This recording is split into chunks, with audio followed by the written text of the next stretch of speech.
Praise the lord. హల్లెలూయా. దేవునికే స్తోత్రం. ఈరోజు దేవుని వాక్యాన్ని చదువుకొని ప్రభునామాన్ని మహింపరుద్దాం. యోబు 22 అధ్యాయం 28వ వచనాన్ని చదువుతున్నాను.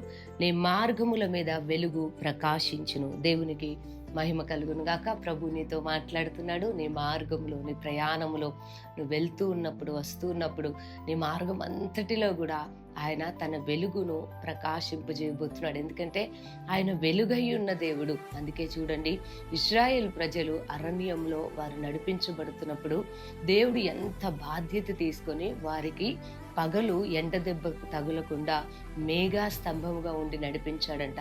రాత్రి ఏ హాని కూడా, ఏ క్రూర మృగాలు కూడా వారిని తినివేయకుండా ఆయన వెలుగు స్తంభమై, అంటే అగ్ని స్తంభముగా ఉండి వారి మార్గములో ఆయన వారికి తోడై ఉండి నడిపించాడు. అందుకే ఉదయకాలమున ప్రభు నీతో మాట్లాడుతున్నాడు, నీ మార్గములో వెలుగు ప్రకాశించును. ఎందుకంటే మనం ఆరాధిస్తున్న దేవుడు వెలుగై ఉన్న దేవుడు. వెలుగు ప్రకాశించును అంటే దేవుని బిడ్డలారా, దేవుడు నీ మార్గంలో నీకు తోడై ఉండబోతున్నాడు.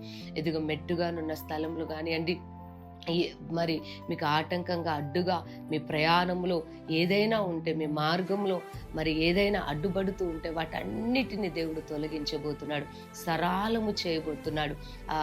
ఆయన ఈ ప్రతి విషయంలో కూడా మీకు సహాయం చేయబోతున్నాడు. మార్గంలో అంటే ఈ దినం అంతా కావలసిన కృపను దేవుడు మీకు ఇవ్వబోతున్నాడు.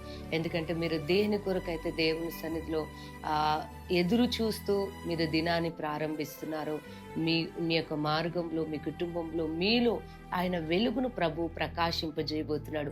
ఆత్మ కార్యాలు ప్రభు జరిగించబోతున్నాడు. కాబట్టి తన ప్రజల్ని ఆ రోజు కాపాడాడు. ఈరోజు మనం ఆయన ప్రజలమై ఉన్నాం గనుక ఆయన మీ మార్గం అంతటిలో తోడై ఉండి తన వెలుగును మీకు ముందుగా ప్రకాశింపజేసి, ఇదిగో మీరు పడిపోకుండా, జారిపోకుండా గమ్యానికి చేరేటట్లుగా ప్రభు మీకు సహాయపడబోతున్నాడు, మీకు బలమునివ్వబోతున్నాడు. కాబట్టి ఉదయకాలం నీ వాక్యాన్ని మీ ప్రభుని స్తుతించండి.